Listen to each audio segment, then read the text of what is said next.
So your will is in your mind, yeah. But when you put it on paper, it's called a testament. You know, it's amazing. Lawyers know this. If you die with a will in your mind, then no one knows what you intended. Exactly. This is why a lawyer comes to you and says, put it in writing. Say what you want to happen.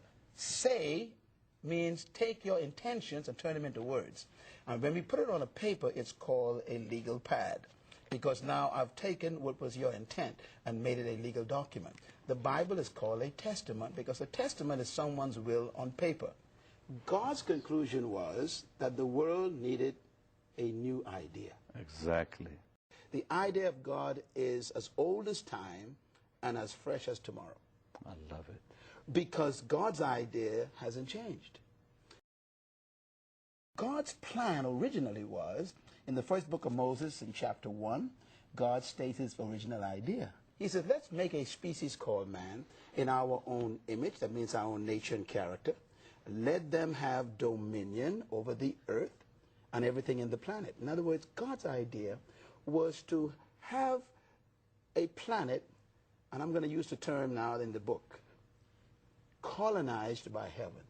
Oh, I love that. So God's original idea was to colonize the earth. Physical earth with the kingdom of heaven. Exactly. Through his children. Exactly.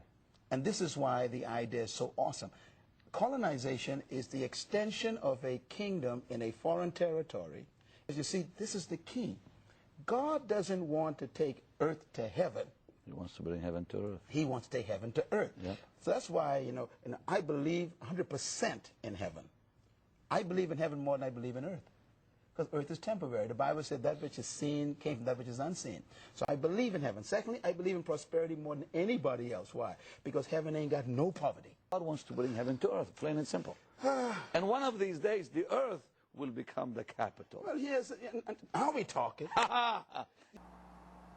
So the Bible is really not about a religion. It's not about religion. It's not about rituals. The Bible is about a government policy. It's about a kingdom with a plan to establish its colony in another place. And finally, God's plan was to colonize earth with heaven, and therefore he wanted to fill the earth with his nature, his glory. That's God's plan. Chapter 104.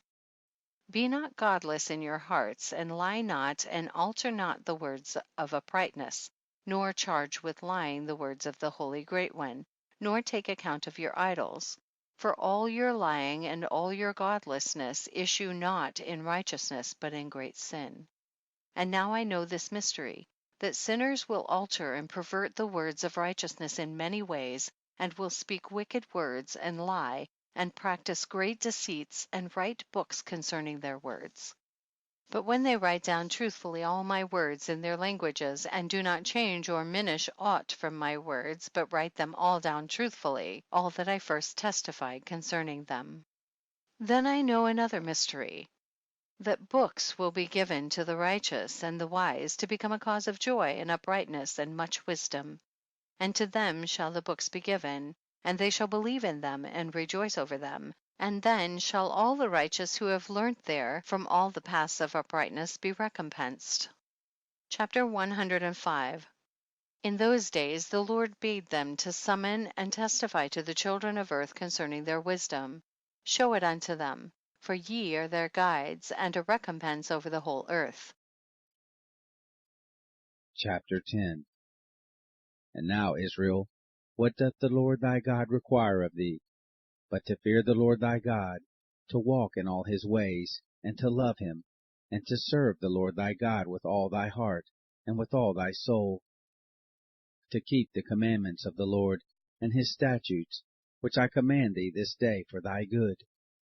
Behold, the heaven and the heaven of heavens is the Lord thy God's, the earth also, with all that therein is, which regardeth not persons, nor taketh reward. He doth execute the judgment of the fatherless and widow, and he loveth the stranger, in giving him food and raiment.